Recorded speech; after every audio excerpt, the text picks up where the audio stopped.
Assalamu alaikum viewers, welcome to my channel English Words. My today's video is about chapter 3 Black Beauty from New Oxford Modern English class 7. In this video I will discuss more difficult question answers and reference to context question answers of this chapter. I will translate and explain all these question answers line by line along with telling meanings of some difficult words. Okay, let's start our question answers. Chapter 3 Black Beauty, more difficult question answers and reference to context. Question 1.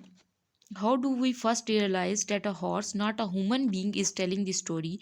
Base your answer on the passage alone, not the introduction. कैसे हमें इस बात का एहसास हुआ कि ये घोड़ा है ना कि इंसान, जो कि ये पूरी कहानी हमें सुना रहा है.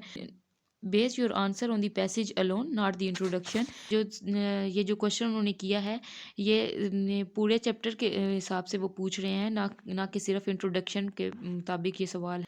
Answer. We realize that a horse, not a human being, is telling the story when we come across this sentence. I and the other cohorts were feeding at the lower part of the field. हमें इस बात का एहसास तब हुआ कि ये घोड़ा है ना कि इंसान, जो कि हमें ये कहानी बता रहा है, जब हमने ये सेंटेंस पढ़ा. I and the other colts were feeding at the lower part of the field. मैं और मेरे साथ जो दूसरे नौजवान घोड़े थे वो खेत के निचले हिस्से पर घास खा रहे थे. और इसमें उसने मैं का वर्ड इस्तेमाल किया है दूसरे घोड़ों के साथ. इससे हमें पता चलता है कि ये एक हॉर्स है ना कि इंसान. Question 2. Which other animals apart from the hare suffered and were harm during the hunt. दूसरा सवाल है कि खरगोश के अलावा और कौन से जानवर थे जिनको सहना पड़ा और शिकार के दौरान उनको नुकसान पहुंचा. Answer. Two horses and a man were injured in the hunt and presumably the dogs would have been hurt when they were whipped. The final paragraph gives detail of this. कहते हैं कि दो घोड़े और एक आदमी जो हैं वो ज़ख्मी हुए शिकार के दौरान और शायद the dogs would have been hurt और शायद डॉग्स को जो हर्ट हुए उनको थोड़ा नुकसान पहुंचा व्हेन दे वर विप जब उनको वहाँ से हटाया गया. The final paragraphs gives detail of this. जो आखिरी पैराग्राफ है उसमें इस सब की डिटेल मौजूद है. डॉग्स को जब उन्होंने उधर से खरगोश के पास से हटाया था तो जाहिर सी बात है वो उस खून को शिकारी कुत्ते हैं तो उसको इतनी जल्द आसानी से तो वो छोड़ के जाने से नहीं. तो उन्होंने किसी तरीके से उनको मार के वहाँ से भगाया था. तो इस वजह से वो शायद हर्ट हुए हैं और दो हॉर्सेस और एक आदमी जो हैं वो इंजर्ड हुए थे इस सारे हंट के दौरान. Reference to context. A statement.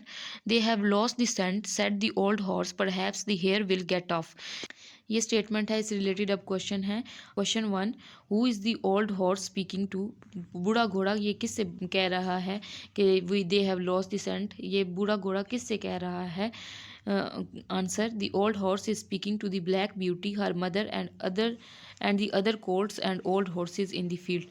बूढ़ा घोड़ा ये ब्लैक ब्यूटी से कह रहा है जो कि स्टोरी टेलर है उससे, उसकी मदर से, और जो दूसरे यंग हॉर्सेज हैं या ओल्ड हॉर्सेज हैं फील्ड में उन सब से ये कह रहा है. Question 2. What does the scent refer to. Scent से क्या मुराद है. The scent refers to the trail और the scent left by the hare which the dog smell and follow. Scent basically उस निशान को या उस सुराख को कहते हैं जो कि जानवर या इंसान पीछे छोड़ जाते हैं. और scent left by the hare which the dog smell and follow, या फिर यहाँ पे सबक के मुताबिक सेंट वो हो सकता है जो कि हेयर अपने जो खरगोश था वो अपने पीछे छोड़ गया था, कोई निशान या कोई खून या कुछ इस तरह की चीज़, या अपने वो भाग रहा था तो अपने पाँव के निशान या कुछ ऐसी चीज़ वो निशान पीछे छोड़ गया था, या जिसको डॉग्स जो हैं वो स्मेल करते हैं और उससे उसको उसके पीछा करते हैं. Question 3. What reaction does the speaker get to this statement. इस बात पे बोलने वाले को क्या रद्द अमल मिला.